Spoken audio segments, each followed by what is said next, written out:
TikTokan lagi, belanja lagi. Udah nggak bisa deh bos. Pemerintah lewat revisi peraturan Menteri Perdagangan alias Permendak 50 2020 melarang sosial media untuk jualan. Sosmed ya sosmed pemirsa, boleh nampilin iklan. Tapi kalau mau jualan, buka aja mall online. Nah, inilah kenapa kami menyebut level playing field. Ini merupakan konsep tentang keadilan, artinya setiap pemain memiliki kesempatan yang sama untuk berhasil, lewat aturan yang sama tentunya. No one left behind lah. Nah, pemerintah nggak menyebut langsung TikTok untuk nggak boleh jualan. Tapi yang lagi rame ya cuma TikTok pemirsa. Pemirsa, emang gimana sih sebenarnya peta perdagangan online di Indonesia? Ya itu aja pemainnya sebenarnya pemirsa. Nih coba nih, paket. Nah, Shopee lagi. Emang kekuasaan terbesar tuh sebanyak 36% di Shopee. Artinya sederhananya ialah 36% orang di Indonesia belanjanya ya di Shopee. Sisanya kemana? Tokped, Bukalapak, apalagi beli-beli itu. Terus TikTok nih terakhir nih si kecil-kecil cabai rawit nih baru dikenalin di 2021 ternyata menang pamor dan juga viral pemirsa. Gimana yang lain nggak pusing? Nggak adil, nggak fair lah. Ya gimana orang TikTok ini mainnya harusnya sama Facebook, Instagram, Twitter bahkan, tapi dia sampai main dua kaki gangguin si Shopee Tokped CS. Nah ini yang nggak sesuai dengan level playing field-nya pemirsa. Pertanyaannya adalah, yang pertama, efektif nggak melarang TikTok jualan? Kedua, fair nggak algoritma sosmed TikTok dipakai untuk TikTok Shop?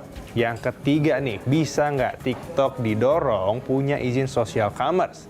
Itu pertanyaan besarnya pemirsa. Sebab kalau menurut peneliti Indef Nailul Huda, di Kompas Bisnis, praktik pemisahan aplikasi itu sudah biasa dan tidak ada batasannya penggunaan data di sister apps untuk kepentingan aplikasi utamanya. Manusia emang gak ada puasnya pemirsa. TikTok apalagi, seefektif, semasif, sebumi itu emang si aplikasi TikTok ini pemirsa. Dari iklan aja, CEO TikTok itu sudah bisa berenang pendapatan loh. Mulai dari orang biasa sampai ke influencer itu bisa pasang iklan sambil konten kreatif tentunya di TikTok ini. Ya gimana nggak bosan kita ngeliat TikToknya pemirsa. Penonton juga daripada scroll-scroll ngeliat gambar doang ya mending ngeliat TikTok. Nggak heran dong pendapatan iklan di TikTok itu bisa melesat setiap tahunnya. Nih, di datanya yang ada di tahun 2020 itu cuma 2 miliar dolar Amerika. Tiba-tiba menjadi 4 miliar dolar Amerika di 2021 pemirsa. Nah, di 2022 tiba-tiba terbang sampai ke 11,64 miliar dolar Amerika. Bahkan diprediksi pada tahun 2023 sampai 2025 akan meningkat lagi nih pendapatannya mulai dari 18,04 miliar dolar Amerika di 2023, di 2024 itu 23,58 miliar dolar Amerika dan 33,12 miliar dolar Amerika di tahun 2025. Pusing nggak? Ya iyalah pusing, orang itu uang semua pemirsa. Akar masalahnya UMKM kompetitif. Yang pertama, dukungan produksi efisien, harga kompetitif, apapun platformnya pemirsa mau daring atau luring, satu jawabannya. Pengusaha lokal pengen jualan mereka laris manis produk impor. Masalahnya ada yang mau beli nggak sih produk dari Indonesia ini yang dalam negeri aja bikin baju dengan bahan yang sama harganya 100.000. Produk impor dengan level yang sama bisa dibeli 50.000 pemirsa. Prinsip masyarakat itu sederhana. Kalau kualitasnya sama, nggak peduli impor atau bikin sendiri. Yang penting harganya. Elgin Fridianto, Yulianto, Bisnis Talk. Selamat malam saudara, Anda kembali menyaksikan Business Talk bersama saya Masih Serta Rigan. Pemerintah larang TikTok dan media sosial lainnya dijadikan tempat transaksi perdagangan saudara. Jadi cuma boleh jadi tempat promosi aja. Nah lalu jika sudah dilarang, apakah ini akan membantu UMKM untuk bangkit kembali? Kita akan diskusikan malam hari ini. Dan telah bergabung bersama kita melalui Zoom, saya ingin menyapa Mas Bima Laga, Ketua Umum Asosiasi E-Commerce Indonesia IDEA. Selamat malam Mas Bima. Terima kasih telah bergabung Mas Bima, kita nanti akan diskusikan terkait dengan perkembangan terbaru dari kemarin diumumkan oleh Menteri Perdagangan di Istana. Dan saya juga menyapa ada Mas Haris Sofian Hadwin, Ketua Umum DPP Akomindo. Selamat malam Mas Haris. Malam Mbak Ilona. Kita ketemu lagi minggu ini untuk mendiskusikan nasib Betul. UMKM ya dengan sikap pemerintah Ya. yang disampaikan kemarin. Dan tentu saja saya menyapa ada Mas Ignatius Untung, pengamat e-commerce. Selamat malam. Malam Mbak Ilona, apa Terima kabar? kasih telah bergabung. Kabar baik, semoga Mas Ignatius juga sehat selalu ya. Alhamdulillah Mbak, sehat. Ya, sebelum kita memulai diskusi kita, ada baiknya kita akan mendengarkan kembali pernyataan dari Menteri Perdagangan terkait dengan nasib social commerce berikut ini. Social commerce itu hanya boleh memfasilitasi promosi barang atau jasa. Promosi barang jasa. Tidak boleh transaksi langsung, bayar langsung, nggak boleh lagi. Dia hanya boleh untuk promosi. Tidak ada sosial media dan ini nggak ada kaitannya. Jadi dia harus dipisah. Nah, sehingga tidak algoritmanya itu ya tidak semua dikuasai. Dan ini mencegah penggunaan data pribadi untuk kepentingan bisnis gitu. Yang tadi yang barang dari luar itu harus sama perlakuannya dengan yang offline yang dalam negeri. Oke, dari pernyataan Menteri Perdagangan tadi saya ke Mas Bima. Mas Bima, apa respon Anda terkait pernyataan sebelumnya yang menyatakan bahwa media sosial bukan tempatnya untuk jualan juga, cuma boleh untuk promosi? Jawaban Anda. Ya, yang pertama kita harus mengetahui aturan yang memang sudah ada sebelumnya di e-commerce itu adalah PP 80 tahun 2019 dengan turunannya Permendak 50 tahun 2020. Oke. Nah, ini kan yang mau direvisi adalah Permendak 50. Ya. Yang dimana dalam Permendak 50 belum ada definisi mengenai social commerce. Baru ada 4 definisi mengenai perdagangan melalui sarana elektronik. Online retail, marketplace, dairy deal, dan juga price comparison. Oke. Nah, seperti kita ketahui, aturan itu berkejaran dengan inovasi, Mbak. Aturan e-commerce sendiri baru ada tahun 2019, yang notabene anggota-anggota IDEA itu mulai bermunculan pada tahun 2009. Oke. Yang dimana membutuhkan waktu hampir kurang lebih 10 tahun untuk mengeluarkan aturan. Nah, aturan ini tentunya akan selalu left behind, mengikuti dengan adaptasi dan inovasi dari sebuah teknologi. Oke. Nah, dalam 3 tahun terakhir, social commerce ini juga akhirnya bermunculan yang sebelumnya kalau kita flashback ke mungkin 15 tahun yang lalu, social commerce itu sudah ada Mbak di Indonesia. Oke. Mungkin kalau kita masih ingat Kaskus gitu ya, ada istilahnya Ya. rekber gitu ya, atau rekening bersama. Itu adalah definisi dari orang yang kumpul dan akhirnya berjualan dan akhirnya mereka transaksi. berjualan, ada transaksi. Kehadiran e-commerce sendiri itu adalah membantu untuk proses perlindungan konsumen ya, sehingga rekeningnya itu bukan lagi di-pool dari satu orang, tetapi ada satu pihak, ya ini adalah pihak dari marketplace. Nah, seiring dengan perkembangan zaman, akhirnya di tahun 2020-2019 muncullah social commerce. Dan pemerintah melihat ini adalah sesuatu yang perlu diatur. Oke. Kalau saya berpandangan dari sebuah bisnis, ini adalah salah satu channel revenue stream. Yang dimana kita sebagai pengusaha juga harus melihatnya ini sebagai salah satu alternatif revenue business model. Oke. Bentuk aturannya seperti apa, dan nantinya yang akan keluarnya seperti apa, kita dari asosiasi terus memberikan masukan kepada pemerintah. Tetapi sampai dengan aturan finalnya keluar, tentunya saya masih akan terus mendalami akan seperti apa sebenarnya yang ingin diatur pemerintah, Mbak.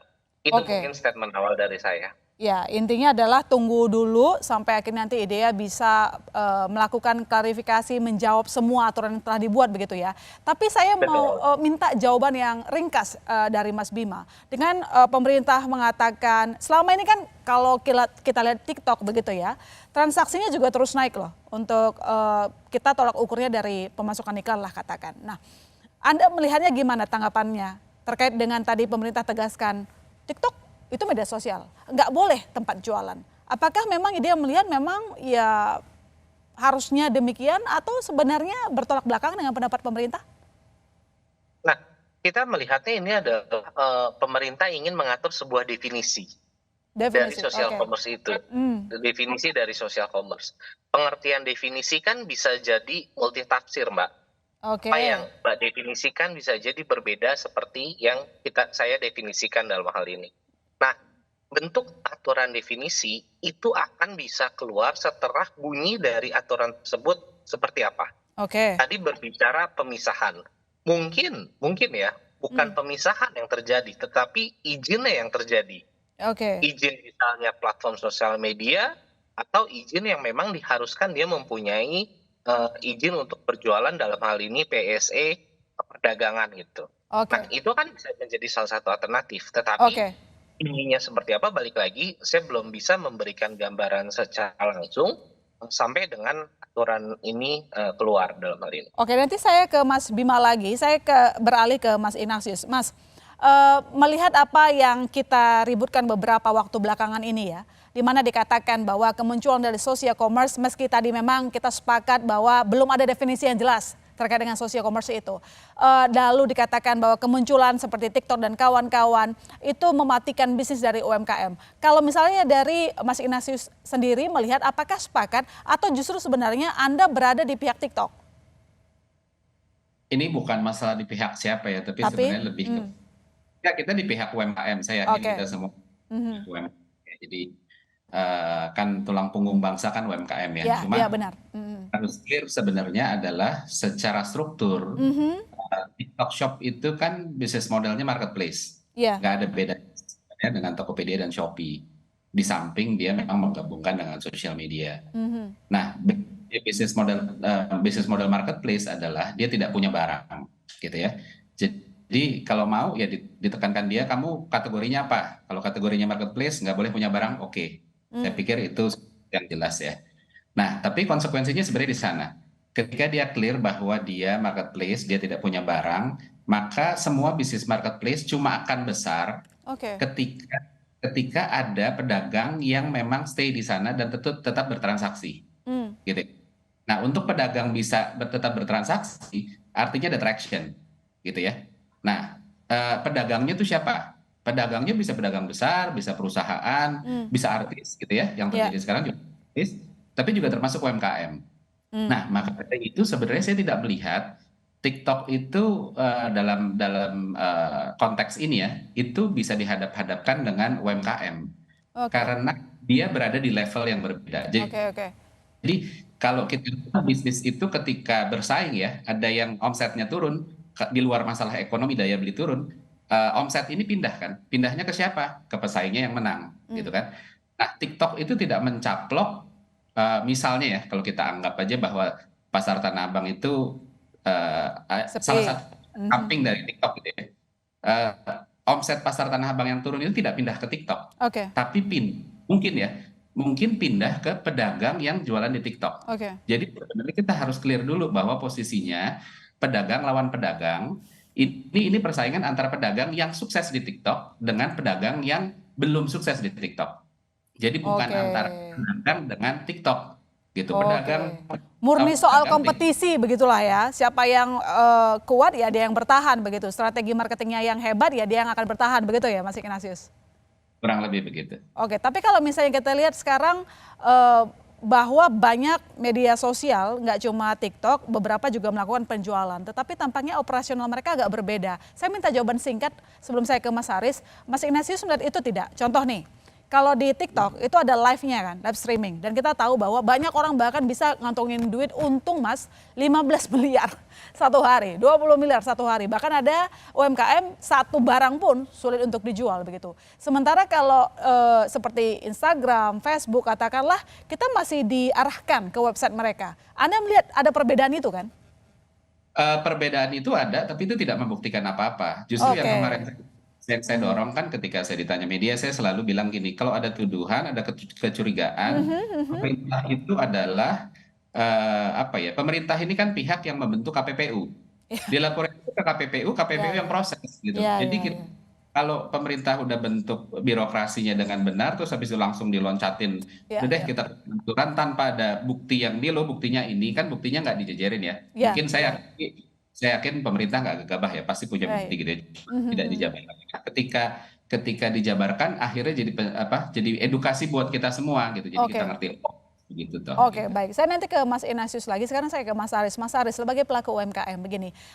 Minggu lalu kan kita sudah bicara begitu ya soal dampak dari adanya eksistensi media sosial sebagai tempat perdagangan begitu ya, yang memberikan dampak positif, tetapi juga ada juga yang kurang menikmati begitu ya perkembangan dari teknologi.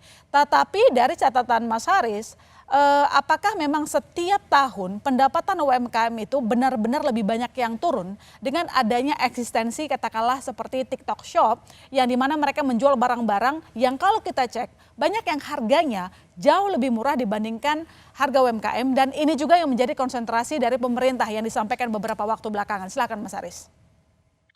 Ya, makasih Mbak Ilona. Kalau dilihat sekarang di contoh lah di TikTok Shop itu sebenarnya yang dapat keuntungan itu produk UMKM atau produk yang dijual oleh afiliator yang juga barangnya itu berasal dari negara-negara si platform tersebut gitu kan. Memang ada UMKM yang memanfaatkan tadi, tapi tidak sebegitu masif sebagaimana yang disampaikan. UMKM sekarang mencoba untuk digitalisasi, tapi pertanyaannya yang mengatur mengenai masalah algoritma, lalu peredaran produk di dalam platform tersebut kan adalah platform itu sendiri. Jadi ada kekhawatiran UMKM, mereka banyak jualan live berjam-jam satupun enggak, tapi giliran selebtok, selebgram atau artis yang jualan bisa sampai 15 miliar, 30 miliar dalam beberapa jam jualan. Itu kan berarti yang dikatakan tadi level playing field-nya berkepihakannya itu ada di mana? Apakah memang ada di produk-produk impor atau ke artis-artis yang mempromosikan produk yang terafiliasi dengan platform tersebut atau dengan UMKM. Oke, baik. Nanti kita lanjutkan lagi. Jangan kemana-mana saudara, tetap di Business Talk.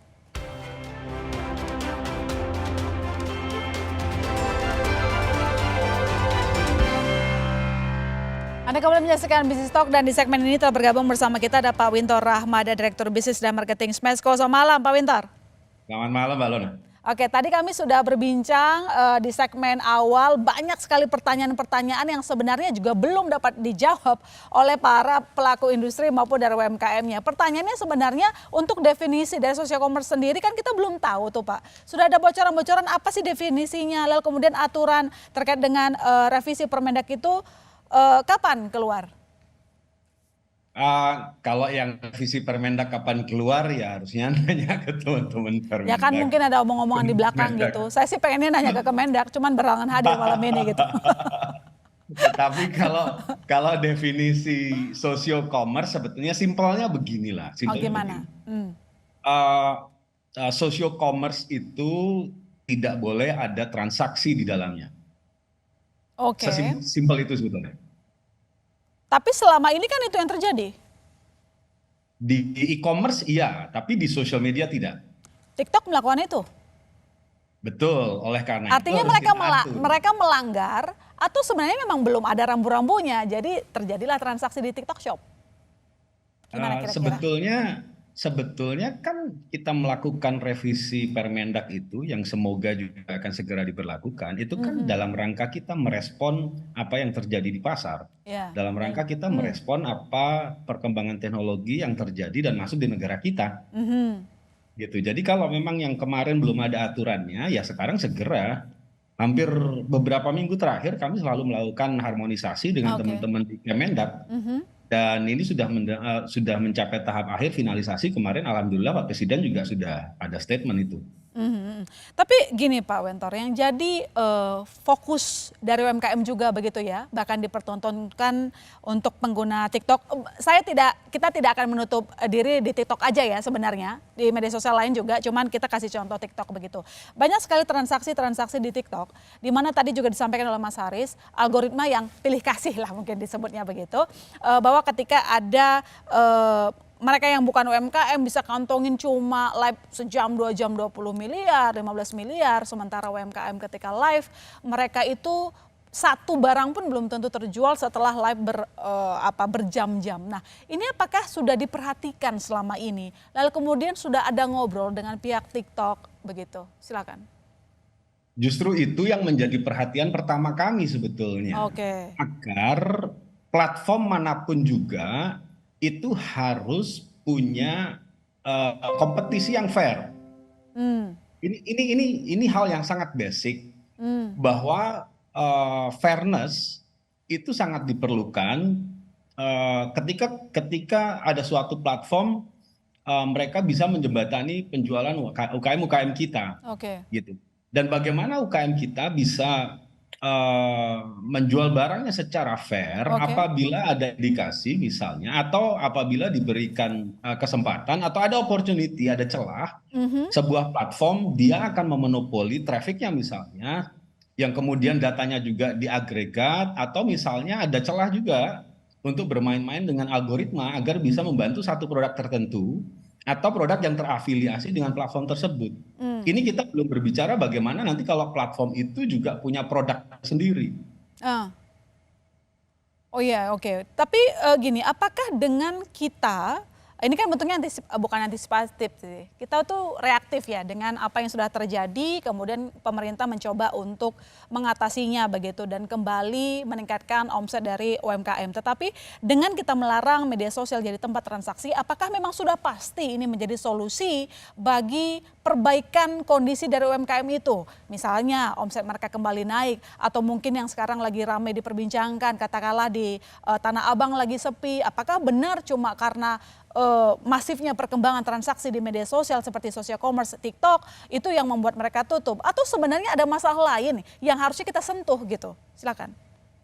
Ya, jumlah UKM kita itu ada 64 juta, masalahnya banyak. Gitu.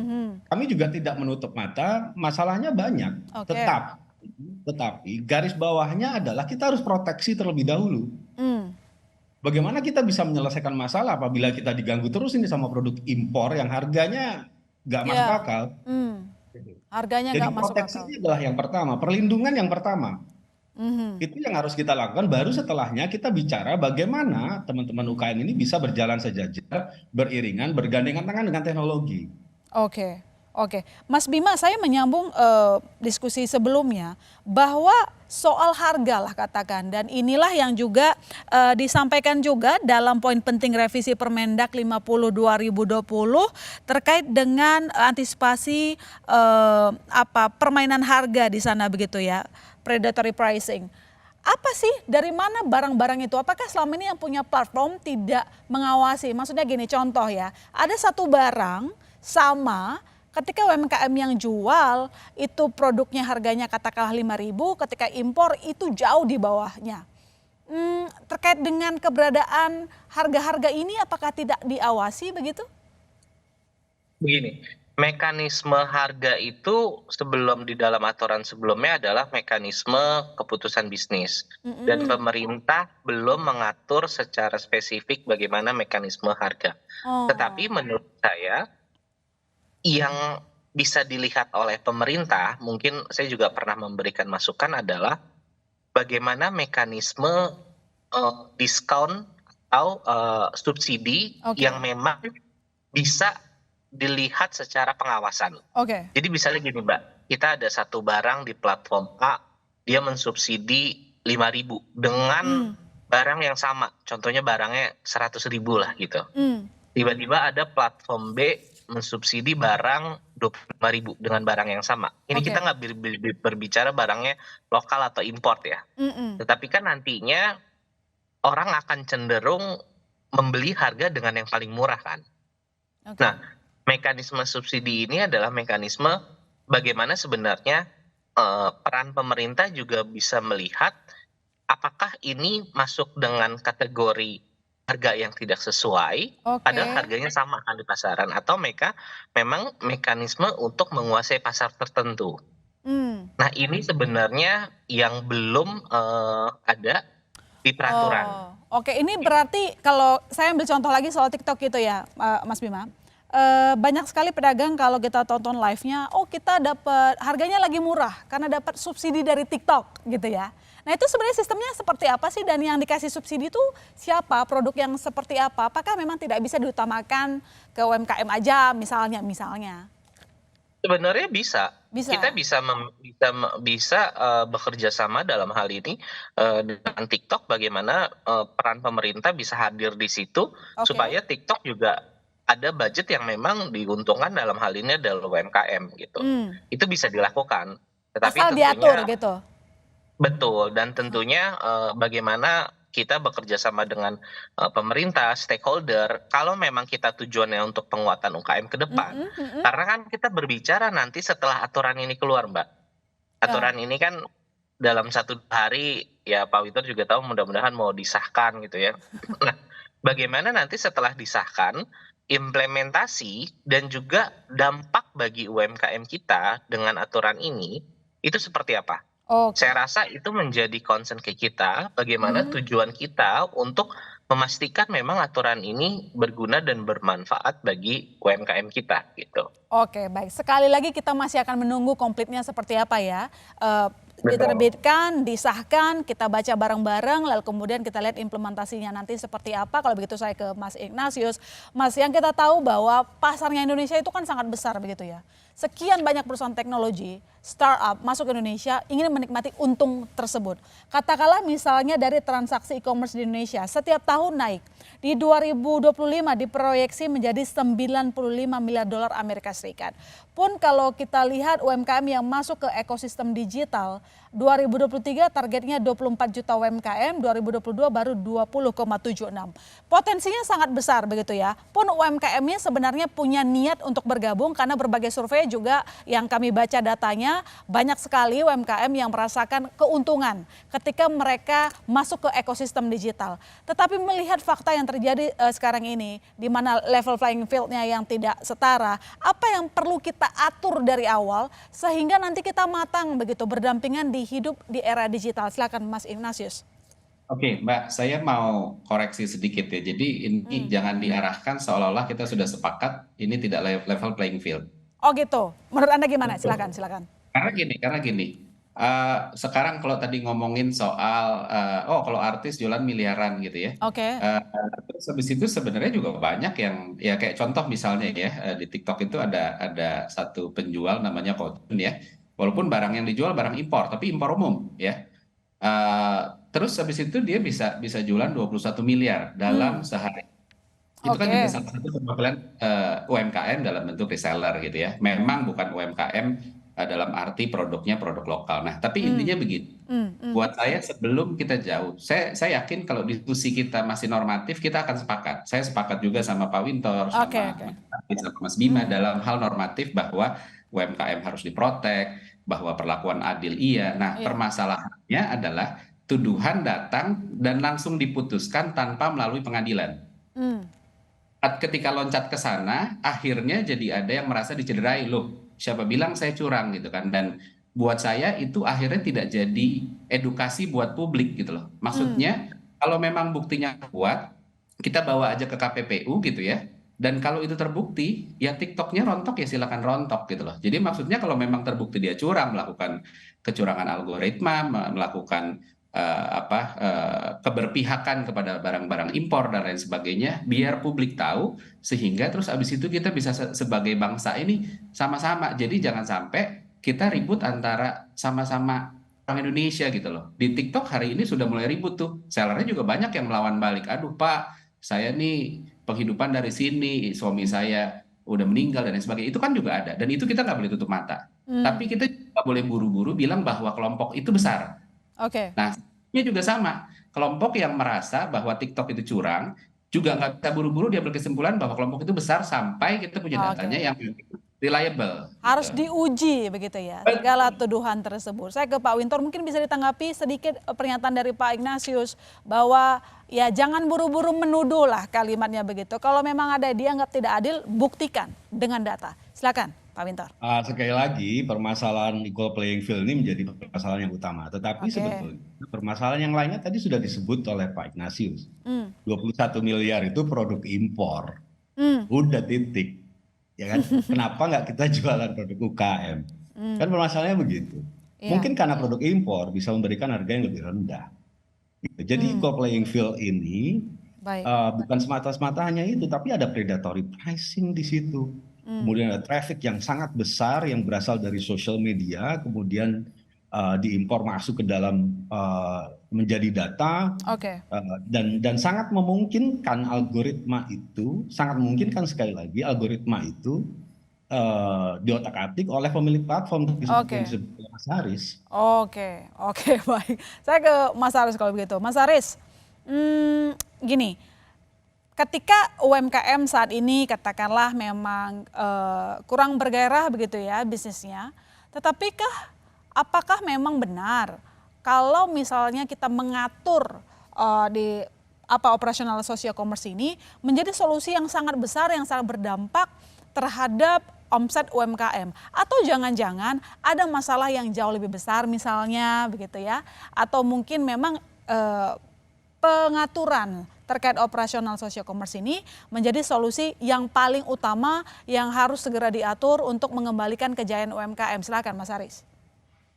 Iya, kalau kita lihat memang sebenarnya pasar itu seperti di pasar Tanah Abang, itu salah satu contoh kecil. Di daerah pun sekarang pasar-pasar tradisional itu sudah mulai sepi juga, karena memang sudah banyak beralih. Tadi menyambung soal predatory pricing, itu kan yang dijual, logikanya gini, produsen-produsen besar yang memang punya kemampuan finansial yang baik, mereka berani untuk jual rugi. Seperti itulah yang dilakukan mungkin oleh produk-produk impor ini. Nggak masalah mereka rugi, yang penting mereka bisa berjualan di pasar kita. Karena kalau kita lihat TikTok ini kan ya walaupun kecil lah 5%, tapi kan itu berdampak juga secara ekonomi. Ya itu yang menjadi kekhawatiran UMKM, kalau misalnya mereka dipaksa untuk berjualan dengan harga yang sama dengan produk impor, seperti seller tadi, mereka nggak akan mampu karena biaya produksi mereka juga sudah tinggi. Itu yang pertama. Yang kedua, masalah bahan baku juga. Bahan baku ini kan rata-rata kalau produk lokal kebanyakan dari lokal juga, dari domestik. Ya contoh misalnya mereka jualan makanan, gula mereka mahal. Ya contoh lagi tepung terigu kita mahal. Lalu juga soal baju, banyak konveksi-konveksi itu mereka juga ambil seperti benang dan lain-lain itu dengan harga juga yang lebih mahal. Nah makanya ketika mereka mau berjualan mengikuti harga persaingan dengan produsen-produsen atau seller-seller yang menjual produk impor, mereka udah pasti jauh tidak kompetitif gitu, karena kecenderungan pembeli kita kan yang tadi Mbak sampaikan lebih cenderung untuk membeli produk yang harganya murah dengan kualitas yang sama. Oke, ini berarti kita menyinggung soal mau berkompetisi juga susah kalau lawannya udang besar begitu ya. Nanti kita lanjutkan lagi diskusi kita saudara, tetap bersama kami di Business Talk.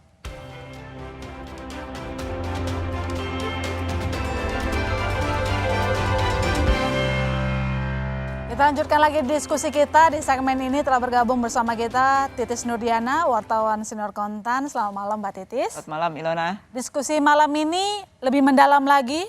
Saya suka begitu ya, karena semua menyampaikan aspirasinya begitu. Tapi gini Mbak Titis, kita tahu faktanya tidak dapat kita kesampingkan. Kalau tadi kan disampaikan oleh Pak Winter bahwa apa yang dilakukan sekarang ini merupakan upaya perlindungan UMKM itu sendiri. Karena bagaimanapun sampai sekarang tulang punggungnya kita itu UMKM gitu. Cuman begini ya, namanya era digitalisasi, banyak hal-hal yang tidak bisa kita tolak. Tapi harus hidup berdampingan. Nah tapi begini juga Mbak Titis, yang namanya barang impor itu kan banyak juga yang gini-gini. Ketika ada barang masuk begitu ya, dijual di e-commerce, social commerce maupun di pasar offline, kok bisa harganya murah sekali? Itu barang masuknya dari mana? Apakah lagi dan lagi kita memandangnya bahwa pengawasan masuknya produk impor itu kurang ketat? Karena melihat pasar kita sangat besar, ya harusnya dilindungi dong. Silakan. Ya, jadi kalau ini sebenarnya menarik tadi dari Smesco, dari pelaku industri semuanya minta perlakuan yang sama, perlakuan yang adil.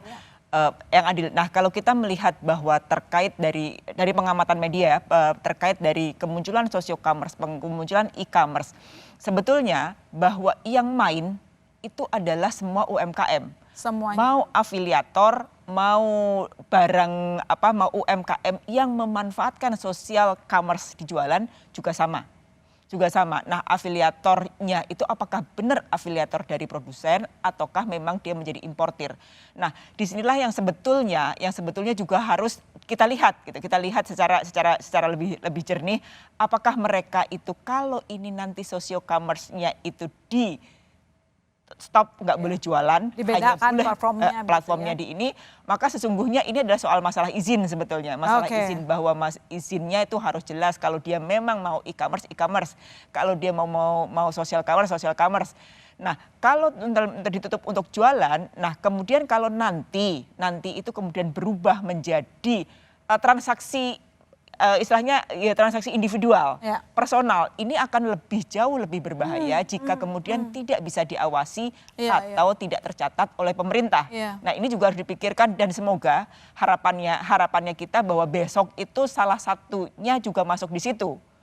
Kalau memang harganya bisa lebih murah, nah praktek dumping ataupun predatory pricing itu memang harus dibuktikan bahwa ada yang mengadu dan kemudian di KPPU apakah benar ini melakukan predatory pricing. Kalau memang mintanya adalah adil, playing field-nya sama, maka ini juga harus diperjuangkan. Mereka bisa menjual dengan harga murah karena memang ada dumping. Dumpingnya itu di mananya? Apakah dari produknya produsennya ataukah social commerce atau e-commerce-nya yang memberikan diskon? Tadi Mas Bima bilangnya adalah diskon. Diskon. Nah, ini kan menjadi permainan menjadi tidak adil. Nah, apakah ini juga kemudian akan diatur? Ini yang sebetulnya menimbulkan masalah bahwa ada yang bisa berjualan murah karena barangnya sama. Terkait dengan artificial intelligence, terkait dengan algoritma. Kalau kita memandang bahwa yang namanya social commerce yang kemudian diwakilkan oleh TikTok, padahal kan nama social commerce juga banyak ya, diwakilkan di sini adalah TikTok. Maka kalau kita melihat sebetulnya kan TikTok itu kan berapa langkah lebih maju dibandingkan AI-nya para pesaing yang lainnya. Nah, inilah menjadi kelebihannya. Menjadi tidak fair itu kalau memang TikTok berhasil menemukan barangkali memang seperti itu, bahwa memang diatur bahwa apa yang disukai misalnya Ilona atau disukai oleh Pak Bima atau Pak Winter itu langsung terus diarahkan sehingga kita tuh diarahkan sehingga menjadi pemanis supaya kita berbelanja. Nah, yang juga harus dipikirkan adalah bagaimana nasib afiliator yang menjual produk entah UMKM dalam negeri atau produk impor ketika ini di ban dan tidak boleh jualan. Kemanakah mereka? Apakah pemerintah kemudian meminta para afiliator ini untuk berpindah? Nah, berpindahnya itu kemana? Ini kan juga jangan-jangan memang ini terjadi persaingan bisnis entah e-commerce, entah antar social commerce. Nah, ini sebetulnya bahwa playing field itu di social commerce harus sama, di e-commerce harus sama, di tempat manapun harus sama, pemain harus sama-sama hidup gitu, baik itu UMKM maupun platform yang mewadahi UMKM berjualan, baik itu langsung dari sana atau afiliator ataupun pemain-pemain yang produsen. Karena harus kita akui yang namanya e-commerce itu bukan cuma tempat berdagangnya para UMKM, tapi banyak sekali perusahaan-perusahaan besar karena memang arah belanja masyarakat kita itu mulai ke digital.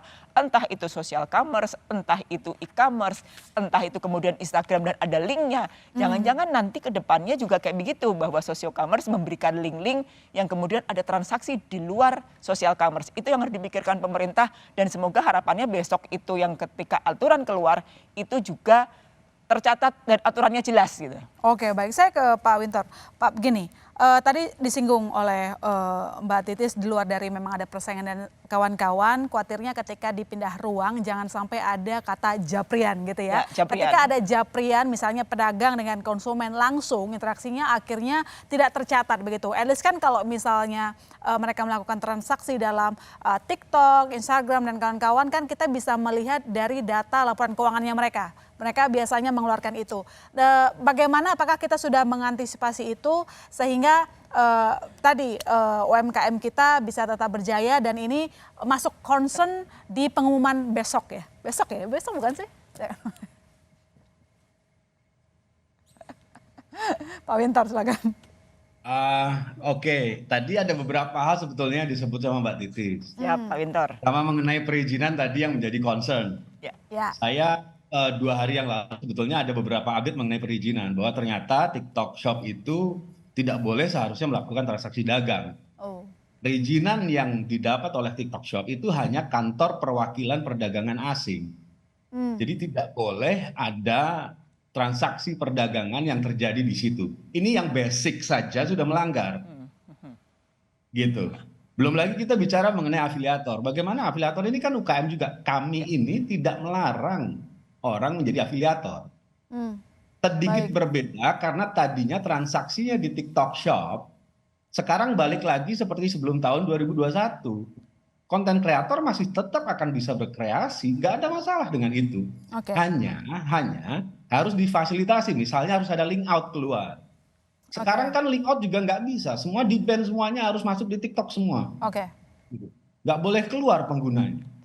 Artinya sekali lagi kalau ada link out keluar ini bisa kemana-mana. Artinya UKM dia bisa punya online shop sendiri, dia punya website penjualannya sendiri, dia bisa punya toko online. Toko online itu perlu platform, berarti ekosistem digital kita akan tumbuh juga, gitu. Baik, saya ke Mas Ignatius. Tadi soalnya ini yang punya pendapat agak sedikit berbeda begitu, nggak mau sepakat begitu saja soal level playing field, nggak bisa dibilang begitu, kita nggak setuju juga begitu. Ini kan soal ya kompetisi biasa begitu ya. Tapi begini, Mas, lantas apa yang perlu kita lakukan supaya imbang? Maksudnya untuk UMKM-nya oke, untuk yang punya platform juga oke, karena kalau kita ngomongin platform kita juga ngomongin investasi ya Mbak Titis. TikTok itu juga punya komitmen katanya untuk UMKM Indonesia sekitar, saya lupa angkanya berapa tapi cukup besar juga begitu. Apa yang perlu kita lakukan, Mas Ignatius? Iya, sebenarnya yang perlu dilakukan sebenarnya tadi udah disinggung Mbak Titis semua ya. Jadi saya sepakat nih yang diomongin Mbak Titis bahwa tadi menyinggung soal KPPU, pembuktian segala macam supaya ada kejelasan gitu kan. Termasuk saya apresiasi tadi Pak Wintor bilang bahwa nih lo perizinan aja nggak memenuhi yang paling dasar. Ininya diangkat dan itu dijadikan dasar untuk ini nggak boleh ya. Tapi kan kontradiktif kalau misalnya ditemukan bahwa perizinannya nggak ada, tapi terus habis itu peraturan Menteri Perdagangannya cuma menyuruh untuk dipisahkan. Kan nggak ketemu tuh gitu loh. Maksudnya kalau nggak ada izinnya ya ditutup, bukan dipisahin. Nah, jadi ini juga nggak konsisten gitu loh. Jadi itu yang makanya supaya semua jadi terang benderang dan supaya kita bisa, saya percaya deh kita semua kan punya intensi baik ya, orang Indonesia semua ya kan. Jadi buat kita UMKM itu penting, tapi kita juga harus sadar bahwa banyak investasi asing gitu ya. Yang juga itu masuk ke perusahaan-perusahaan, nggak cuma perusahaan asing ya, Tokopedia itu juga investasinya asing gitu. Bukalapak juga itu ada asingnya juga gitu ya, yang akhirnya memberikan kesempatan kepada UMKM untuk berdagang dan mereka cuma akan bisa masuk ke sini, mau masuk ke sini ketika mereka investasinya itu diperlakukan secara fair. Artinya kalau melanggar buktikan di pengadilan, habis itu ditindak silakan. Keterbukaan begitu ya, dibuktikan. Kalau kecurigaan harus ada bukti baru kita tindak. Saya ke Mas Bima sebelum saya ke Mas Haris untuk menyimpulkan diskusi kita sebagai UMKM, perwakilan UMKM. Mas Bima, ini saya sedikit bertanya soal yang disinggung oleh Mbak Titis tadi dan perlu kita tanyakan, jangan-jangan ini masalah soal kompetisi antar e-commerce, karena sebenarnya kita juga punya data Mbak Titis dan juga bapak-bapak sekalian, konsumen TikTok Shop kurangi belanja di beberapa e-commerce. Jadi yang tadinya dia belanja di tempat lain, ketika ada TikTok Shop, mereka akhirnya memang banyak yang ya di situ aja belanjanya, nggak ke e-commerce lain. Jawaban dari Mas Bima gimana? Apakah memang isu ini juga termasuk dari area ketidaksukaan atau mungkin kalah saing gitu? Iya.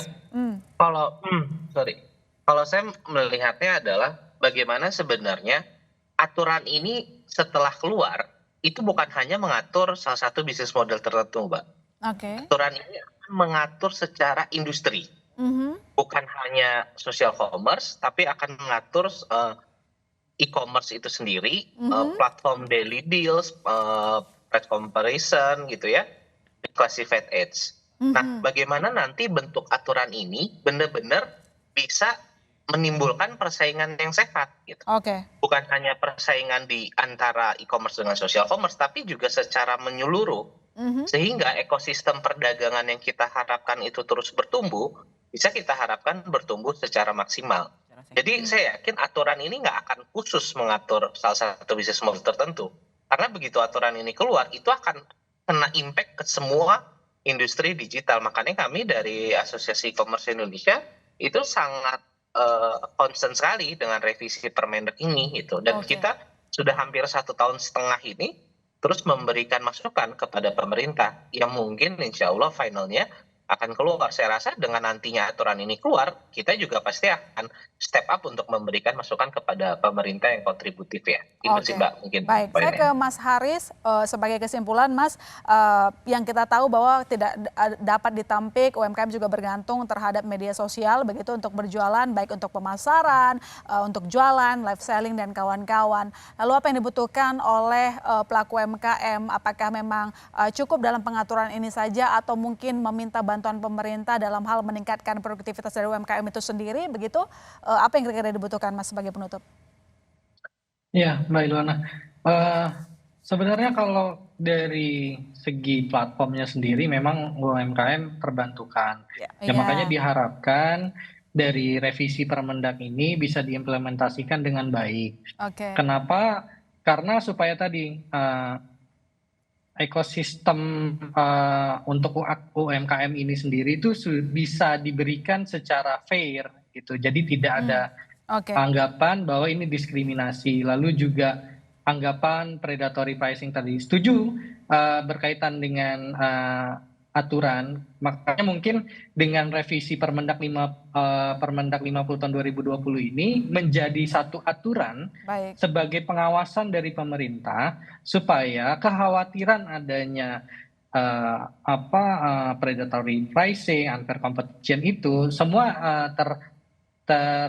terbantahkan lah mungkin. Atau juga menjadi pengawasan kepada pemerintah ke depan untuk memperketat bagaimana barang-barang impor dan ekspor yang diperjualbelikan dalam platform social commerce maupun di e-commerce. Oke, baik. Terima kasih Mas Haris Sofyan Hadwin, Ketua Umum DPP Akumindo telah bergabung bersama kami malam hari ini. Saya juga ucapkan terima kasih ke Mas Bima Laga, Ketua Umum Asosiasi E-commerce Indonesia. Pak Winto Rahmada, Direktur Bisnis dan Marketing Smesco, terima kasih banyak Pak telah bergabung bersama kami. Dan Pak Ignatius Untung, pengamat e-commerce, terima kasih banyak. Dan tentu saja Mbak Titis Nurdiana, wartawan Senior Kontan. Kita akan tunggu besok mungkin atau poin-poinnya itu yang paling kita tunggu. Jangan kemana-mana saudara, Business Talk masih akan segera kembali.